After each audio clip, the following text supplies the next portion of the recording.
Saudara, unjuk rasa memperingati April Makassar berdarah di depan kampus Universitas Muslim Indonesia berakhir ricuh.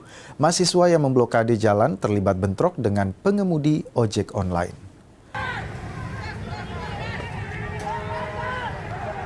Bentrokan terjadi di depan kampus Universitas Muslim Indonesia Jumat malam. Aksi saling lempar batu di Jalan Urip Sumoharjo berlangsung hingga ke dalam kampus.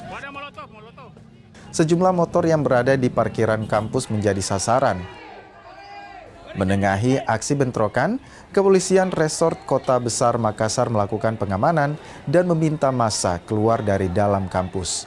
Polisi juga melakukan sterilisasi untuk mengamankan situasi dengan memisahkan kedua kelompok yang bertikai.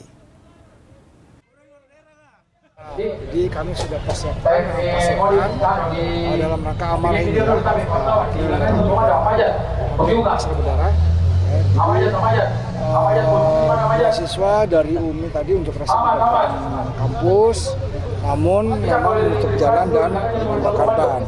Kami akan upaya-upaya persuasif kepada adik-adik mahasiswa, tapi rupanya dalam perjalanannya karena terlalu lama jalan ditutup, sehingga ada ojol yang bersinggungan dengan mahasiswa. Nah, sehingga ada bentrok sedikit dengan ojol, tetapi ini rekan-rekan ojol sudah keluar dan kami masih mengamankan adik-adik mahasiswa ke dalam. Jadi untuk situasi saat ini seperti apa, Bu? Situasi sudah kondusif, jalan sudah terbuka, sudah lancar, dan rekan-rekan ojol tadi kami sudah minta untuk melanjutkan pekerjaannya. Tinggal yang di dalam nanti kami cari pelaku-pelaku yang mungkin ada pelemparan, tadi ada panah busur juga, sedang kami cari dan kami upayakan untuk ditindak. Kalau untuk korban luka dengan kerusakan material dari kampus ini kan ojol suka meringsek masuk. Ya, ini kan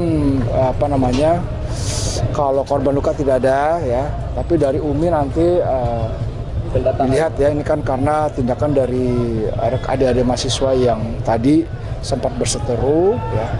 Ini masih kita tanya nanti sama pihak UMI untuk kerugiannya apa.